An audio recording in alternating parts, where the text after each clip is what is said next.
क्योंकि इसी साल अप्रैल माह में वार्ड पार्षदों का चुनाव होने वाला है और हमारे दौरा निरंतर जारी है। अभी हम पहुंचे हुए हैं शास्त्री नगर में, सिवान में, और ये आता है वार्ड नंबर कितना में, 13 के अंतर्गत आता है। और यहाँ से एक संजीव वर्मा जो वार्ड प्रत्याशी हैं इस बार के, वो हमारे साथ मौजूद हैं। और मकर संक्रांति जैसा कि परसों पूरे भारतवर्ष में हर्षोल्लास के साथ मनाया जाएगा, और नया साल, इन दोनों को लेकर ये शुभकामना देंगे अपने वार्ड की जनता को।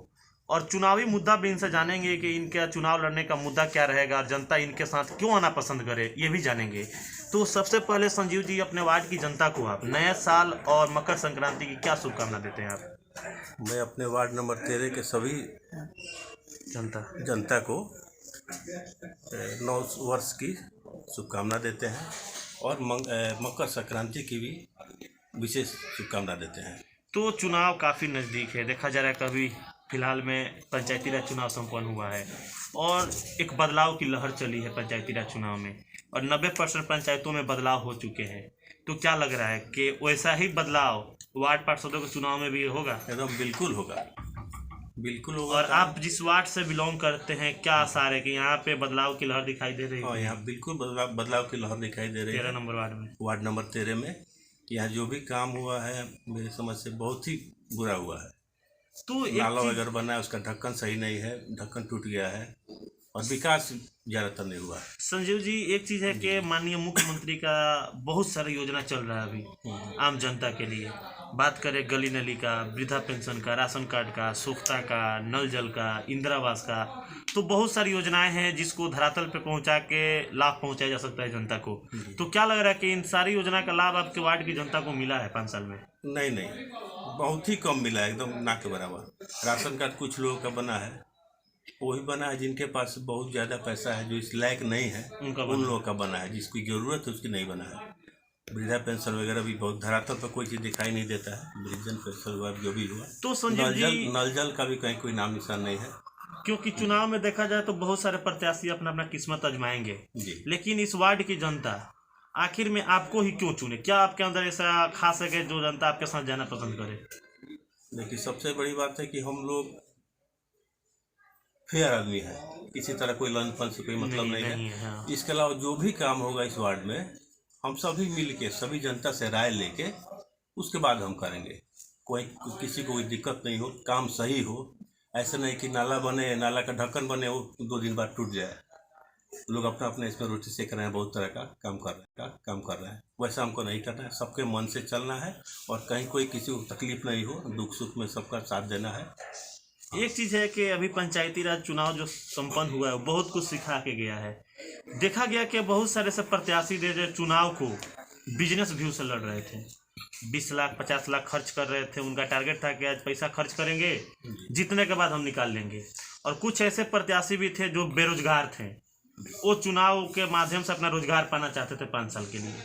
लेकिन बहुत कम ही ऐसे प्रत्याशी थे जो समाज के सेवा व्यू से चुनाव लड़ रहे थे, और जनता उन सारे प्रत्याशियों में से वैसे प्रत्याशी को पहचान कर निकाल ली और अपने पंचायत का मुखिया बना दी। तो क्या लग रहा है कि ये नगर परिषद का जो चुनाव होगा, तो यहाँ की भी जनता शिक्षित और समझदारी का परिचय देते हुए एक समाज सेवा करने वाला जो नेता है उसको चुन पाएगी? जी बिल्कुल, क्योंकि पहले से जहाँ भी जो बुरे ढंग से जो काम किए हैं पहले का, सब लोग हारे हैं सारे पंचायत चुनाव में। जी, इसमें भी लोग समाज सेवा करने वाले जो निस्वार्थ सेवा करते हैं, किसी से कोई फायदा ये सब नहीं देखते हैं, उनकी ही जरूरत है। इस बार वैसे ही लोग को जनता चुनेगी। तो आप किस व्यू से चुनाव लड़ रहे हैं? बिजनेस व्यू से चुनाव लड़ रहे हैं कि रोजगार व्यू से चुनाव लड़ रहे हैं कि सेवा व्यू से चुनाव लड़ रहे हैं? केवल सेवा भाव से, निस्वार्थ सेवा भाव से इस बार चुनाव लड़ रहा है। अगर जनता यहाँ से आपको मौका देती है तो सबसे पहला कौन सा ऐसा कार्य है जिसको आप करना उचित समझिएगा अपने वार्ड में?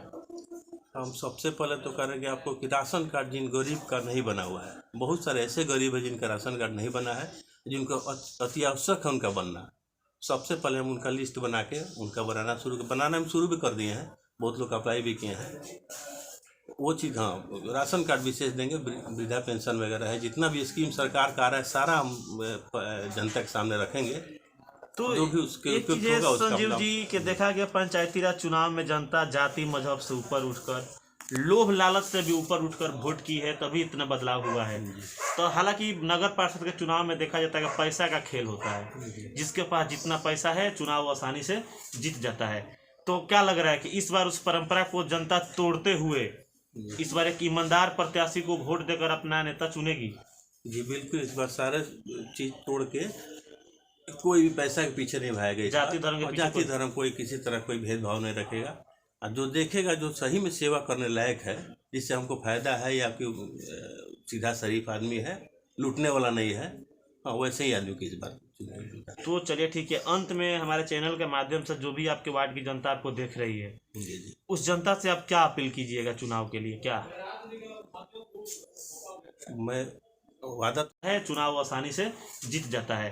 तो क्या लग रहा है कि इस बार उस परंपरा को जनता तोड़ते हुए इस बार एक ईमानदार प्रत्याशी को वोट देकर अपना नेता चुनेगी? जी बिल्कुल, इस बार सारे चीज तोड़ के कोई भी पैसा के पीछे नहीं भागेगा, जाति धर्म के पीछे जाति धर्म कोई किसी तरह कोई भेदभाव नहीं रखेगा। और जो देखेगा जो सही में सेवा करने लायक है, जिससे हमको फायदा है, या फिर सीधा शरीफ आदमी है, लूटने वाला नहीं है, हाँ वैसे ही आदमी की इस बार चुनाव। तो चलिए ठीक है, अंत में हमारे चैनल के माध्यम से जो भी आपके वार्ड की जनता आपको देख रही है, जी उस जनता से आप क्या अपील कीजिएगा चुनाव के लिए? क्या मैं वादा तो नहीं कर रहा हूँ, लेकिन अपील कर रहा हूँ वादा के साथ कि सबके सुख दुख में मैं साथ दूंगा, और जिस तरह की भी नगर परिषद से सहायता होगा मैं उसको करवाऊंगा। कोई योजना है, सारे योजना को हम सभी के सामने रखेंगे, जो उसमें उपयुक्त बैठेगा उसका उसमें हो जाएगा। तो जैसा कि देखिए अभी हमारे साथ